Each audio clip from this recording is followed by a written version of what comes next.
रात में सुतला में खटिया पर से गिर जाले। भूख लगता है ना बुखार भी रहता है। हाँ कबो कबो गरम रहेले। शादी हुआ है। हाँ इसका पति कहाँ है? दिल्ली। ओ बीमारी तो गहुवन है। ससाद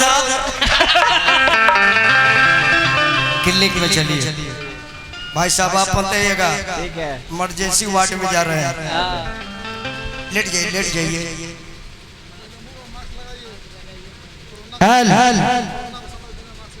पहले मुंह पर मास्क लगाइए। कोरोना के सामान मुंह पर लगाइए।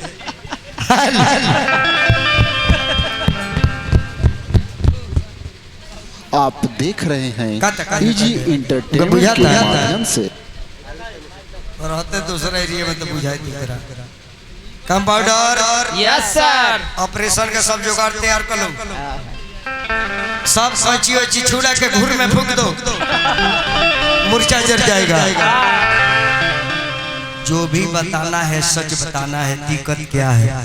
कहते हैं कि डॉक्टर साहब, ए डॉक्टर साहब अरे बताइए दवाई। ए डॉक्टर बाबू अरे बताइए दवाई। सैया घरे हइए ना हम कहाँ जाई। सैया घरे हइए ना हम कहाँ जाई।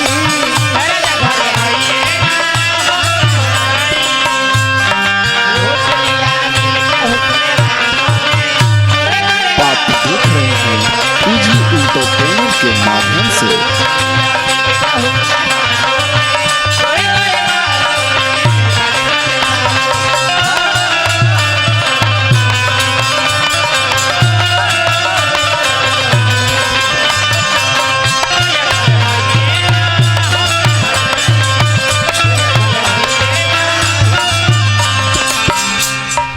बहुत दिन से बीमारी पाल करके रखी।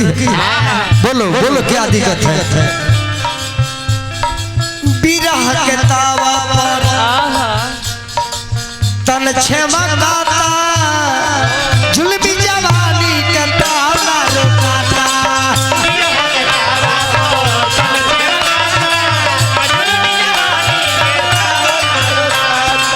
बिरह के तावा पर तन छमकाता, जुल्मी जवानी का ताला रुकाता। आराम से बताना है।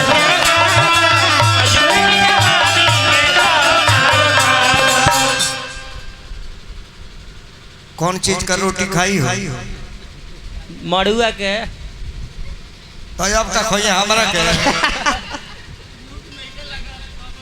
हमारा गया एगो नरेश सिंह डॉक्टर रहले, राम नरेश बाबू। अब बड़ी पीन का रहले तो हम गए नहीं। हमारा कपार में दर्द हो रहे। कहीं डर से देखी ना कपड़ा में दर्द हो गए। बैठी बाबा बैठी बाबा। तेले को मेहरानी होता हाय माई हाय बाप रे हाय माई। ओकर पेटवा टोले तो कहले जे का खइले बाड़ू।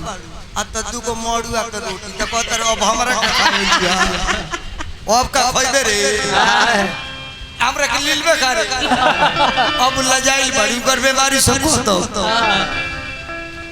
बिरह के तावा पर तन छमकाता, जुल्मी जवानी का ताला रुकाता।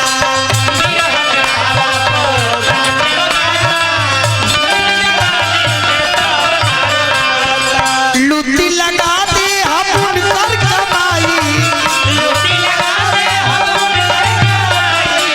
लुटी लगा दे हम उनकर कमाई।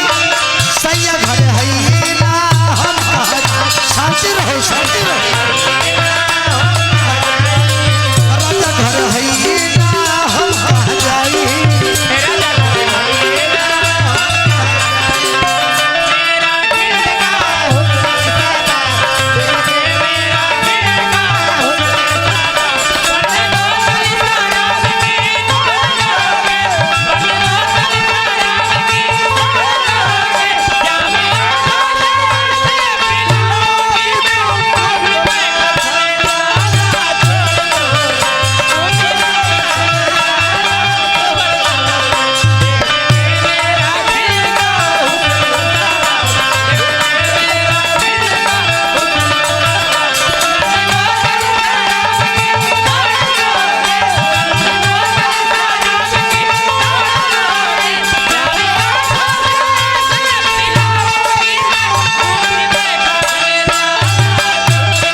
थर्मामीटर लगाओ जीभी में। रहो।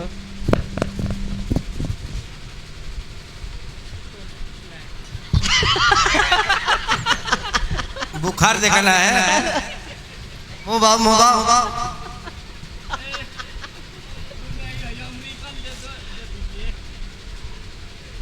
472 डिग्री बुखार बार। बाप रे ये भैंस वाला बुखार एकरा में डूब गइल बा। भाई साहब हाँ, कोई दवा खाई है? काम नहीं खे करत। ओ काम नहीं करता है? नहीं। कंपाउंडर यस सर। जुगाड़ दो। लीजिए, उधर है।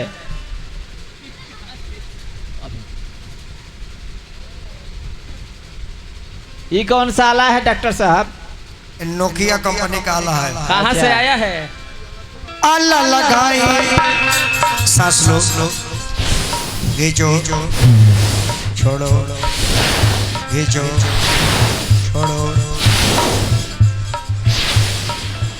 इसके पत्थर, इसके लीवर में एक चूहा ढुक गया है। अच्छा। और इसका ऑपरेशन कर देते हैं, तब पित्त का थैली है ना, उसमें पिलाई दिख रही है। आला लगाई करीजा के नीचे, छाती का मरिया कटी के पीछे।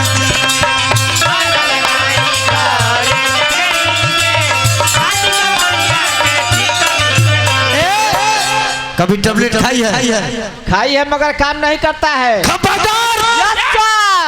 जुगाड़ दो। लीजिए। इंजेक्शन लो, इंजेक्शन। गैस हो गया, गैस।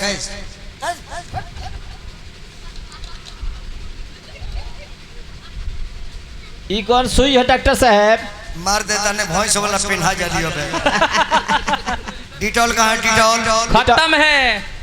डिटॉल नहीं है? नहीं है। तू लोग बताता नहीं है क्लिनिक पर क्या नहीं है? ये कौन सा डिटॉल है? तेरा इसमें भी एसिड है। चल चल, ऐसा मरीज जाता है, हम तबाह हो जाते हैं। अरे बाप रे। और करे तंतु जाने लाठी लेके आई लो, तनी हाथ दिखाओ। टैबलेट का काम कर सुइया धासा, टैबलेट का काम कर सुइया धासा। राजा घरे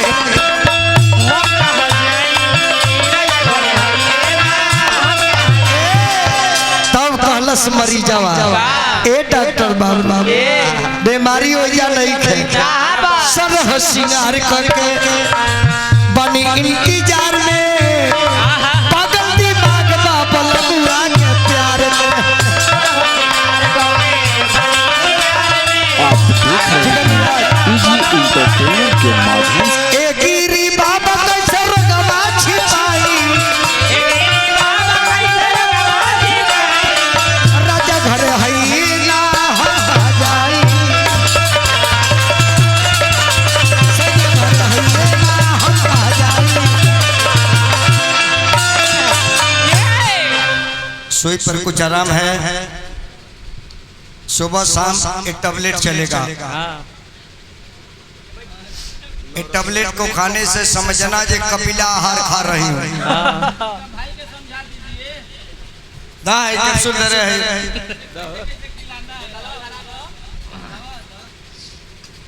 एक तो सिरप है, 2 टाइम पीना है। एक ये है, इसको चूल्हा में गरम करके मुंह में खरकोचना है। और ये कैप्सूल एक है, 3 दिन पर एक बार खाना है, पेट में चील मर जाएगा। और जब मिजाज ठीक हो जाए तो घंटी डोलाना।